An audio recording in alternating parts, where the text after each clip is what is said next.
Continuamos, las repercusiones del domingo también continúan y por eso vamos a hablar con el consultor político Marcelo Regiardo.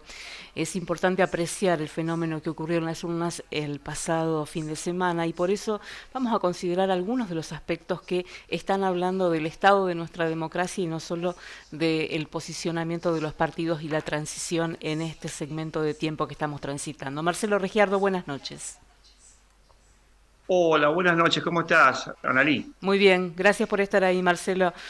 En primera instancia, que haya llegado un partido político a 40 años de la democracia con tan poca trayectoria o muy joven, para decirlo con más justicia, ¿qué significa en nuestro sistema para nuestro ADN en estos 40 años?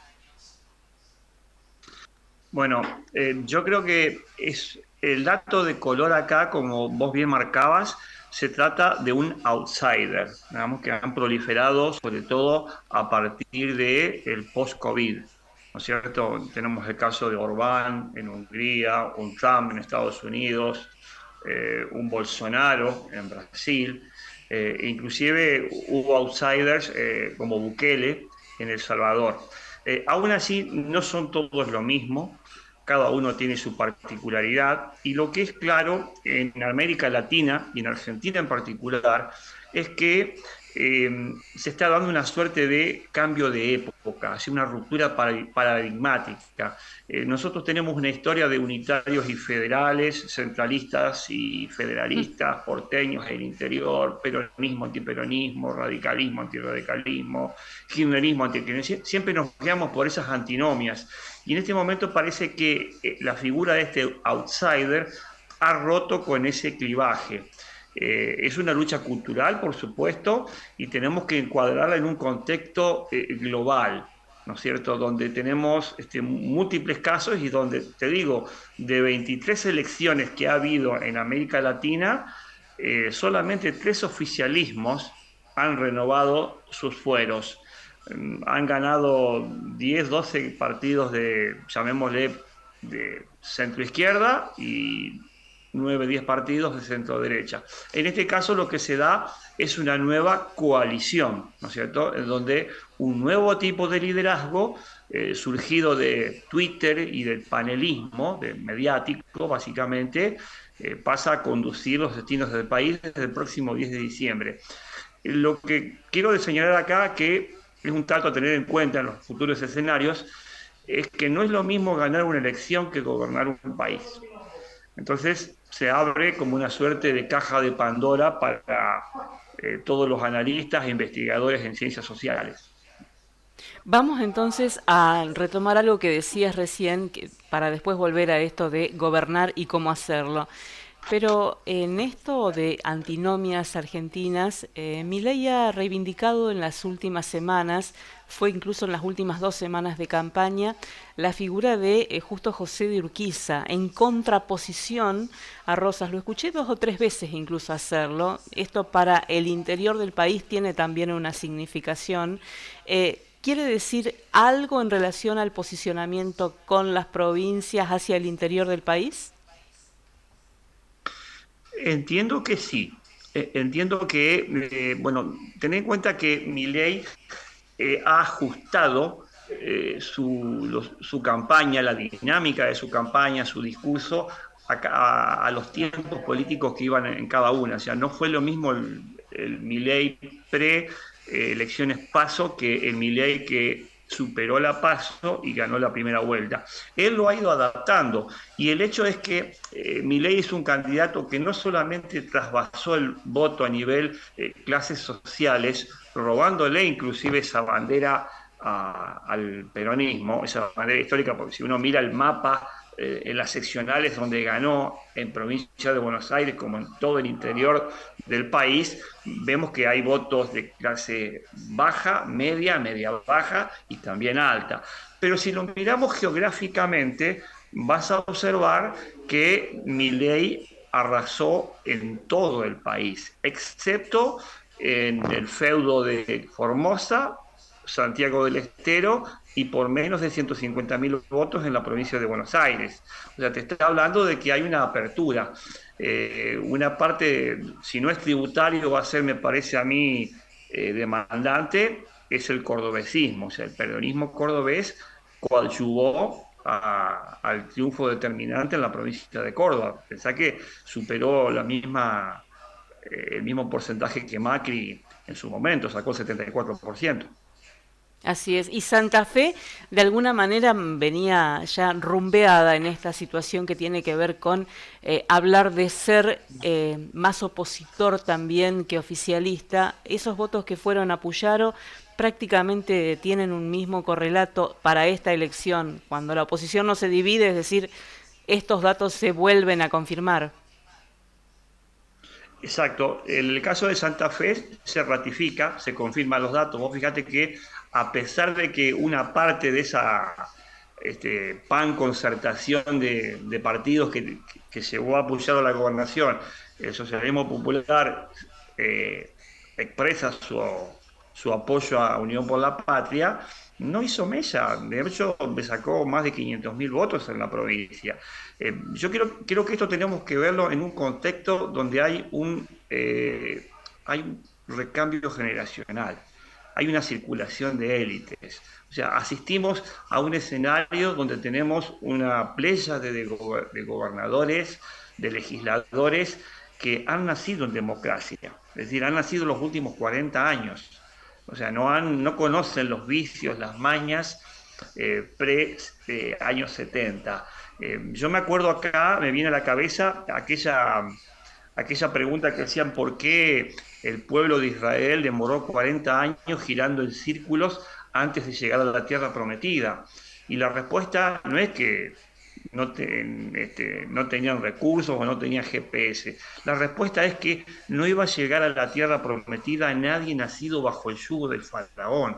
Y en este caso yo creo que asistimos a un nuevo clivaje, a una nueva ruptura, donde una nueva clase dirigente, un recambio generacional encabezado por Puyaro, por ejemplo, la vicegobernadora, el gobernador de San Luis, el de Mendoza inclusive, encarnan una nueva forma de gestión y de hacer política. Vas a fijarte también que Milei logró un voto que supera el absoluto ideológico, porque fíjate que el voto duro de Milei no coincide necesariamente con sus propuestas personalmente.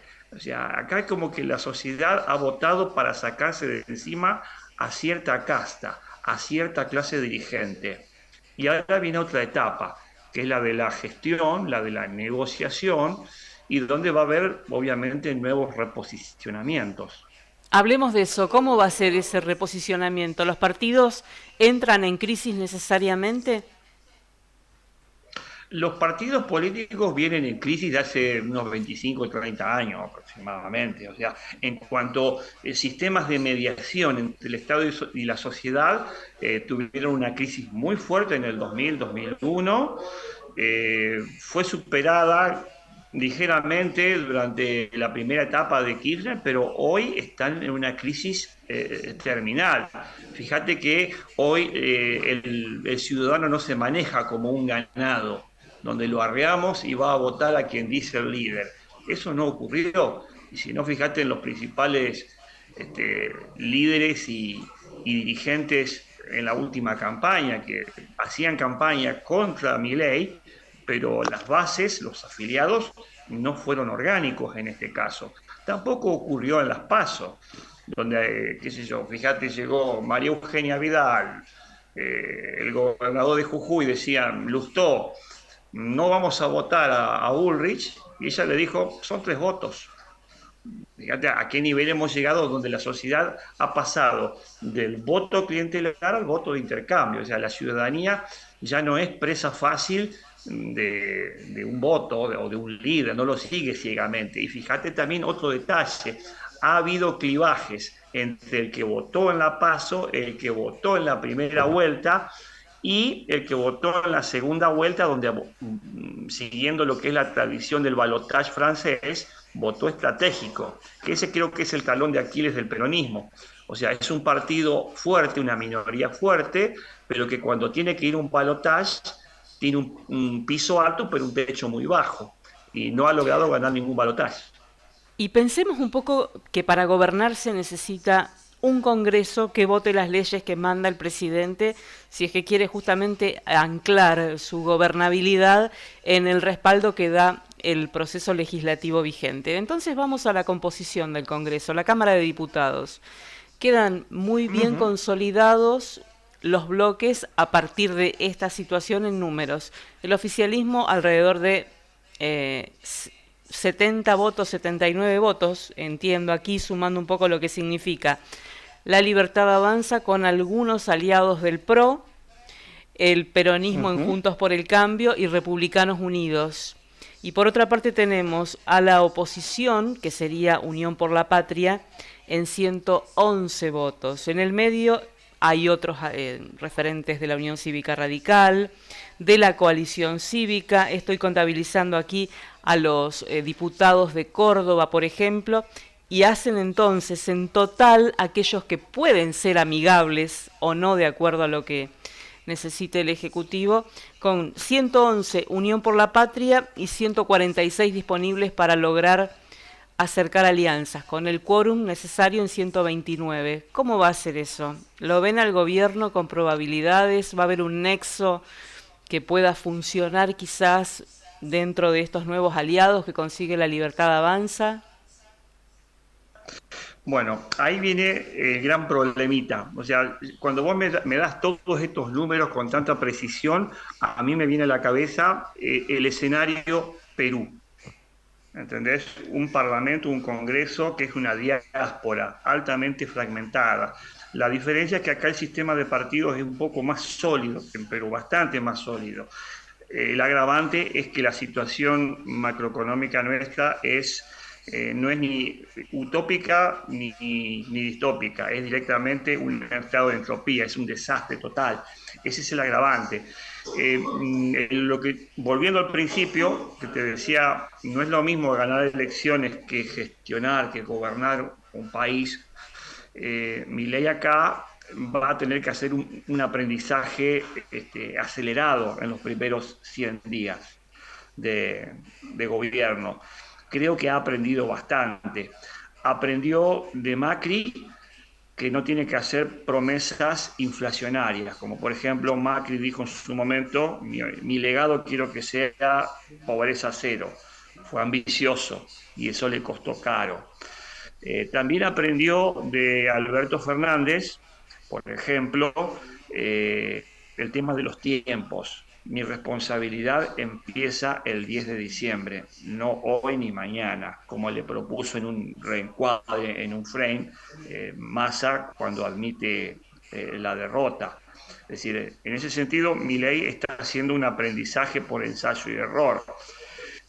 Milei tiene 35 legisladores propios, con baja organicidad, no tiene gobernadores, tiene apenas 3 intendentes en todo el territorio nacional y son intendentes de localidades con menos de 2.000 habitantes y tiene apenas 8 senadores. O sea, va a tener que hacer un esfuerzo Sí, una de ingeniería total. negociación donde de ingeniería, claro, donde va a tener que anteponer lo que Weber le llamaba la ética de la responsabilidad, pues sobre la ética de la convicción. A mí me parece que la serie que le podría dar cierto expertise es la serie Borgen, que Ujú. podemos ver por Netflix repetidamente. En esa serie va a poder aprender lo que es cómo ser de un partido de minoría, sin experiencia de gestión más que la academia, comenzar a gobernar un país que tiene una importancia estratégica relevante a nivel latinoamericano. Creo que esas primeras 48 horas post paso, perdón, post primera ronda donde quedó el balotaje, fue muy importante el pacto de Acasuso, como se le llama Sí. con cierta ironía, para poner los patos de olivos. ¿Por qué? Porque el sector del PRO, los halcones de Macri, le dieron la dosis de gobernabilidad que necesitaba. De hecho, le va a tener que dar muchos cuadros técnicos en distintas áreas para poder gestionar con cierto nivel de eficacia. Incluso podría ser el ¿Pensás vos presidente que de la Cámara de Diputados del PRO, ¿no? sí, sería Ritondo, tengo entendido. Está esa versión, sí. Y pensemos un poco en cómo queda la oposición desde el 10 de diciembre. ¿Quién va a ser el jefe de la oposición? Bueno, ahí se abre la incógnita. Normalmente el peronismo, y digo esto a riesgo de quedar como un gorila, siempre resolvió todo a tiros. Y siempre lo resolvió a través de tensiones dentro del Estado. Ahora, si hubiera ganado Massa, hubiera sido el catalizador de un nuevo tipo de liderazgo, pero no ganó Massa. Y no quiere decir que no tenga oportunidades a futuro. Creo que se perfila Axel Kicillof como Ujú. una nueva versión del kirchnerismo. Él hablaba de una nueva melodía en su momento y los mismos inquisidores de la Unión por la Patria lo censuraron. Pero creo yo que es una incógnita. Creo que el único que ha quedado indemne de todo este fuego ha sido Axel Kicillof. Y veremos cómo evolucionan algunas cuestiones judiciales que van a determinar y sobredeterminar algunas coordenadas. Ten en Pero cuenta no me quiero ir de este que, tema de la oposición y de los liderazgos. Pensemos también en Juntos por el sí, Cambio. Los gobernadores, la Liga de Gobernadores, que ya son 10 ahora, habían dicho antes de llegar al balotaje que tenían un rol que no querían expedirse por ninguno. Se presume van a ser determinantes en los alineamientos por lo que significa después diputados y senadores yendo al Congreso Nacional. Y por otra parte, me gustaría también referirnos a lo que significa esos que fueron neutrales porque decían fuimos votados para ser oposición. ¿Ser oposición dentro del PRO o del radicalismo es una opción? ¿Y quién lideraría esa zona, ese segmento? es una opción. Ahora, ¿quién la lideraría? Y yo te diría, tenés el gobernador de Mendoza, tenés el de Corrientes y por primera vez en muchísimos años Santa Fe. Ujú. Así que por ahí andaremos. Digamos, por ahí andaremos, sí. Mendoza, Entre Ríos, perdón, Mendoza, Santa Fe y el de Corrientes, que es el que tiene más peso orgánico dentro de la Unión Cívica Radical, digamos, el que marca el recambio. Perfecto. Marcelo, muchísimas gracias por atendernos. No, por favor, gracias por tu tiempo.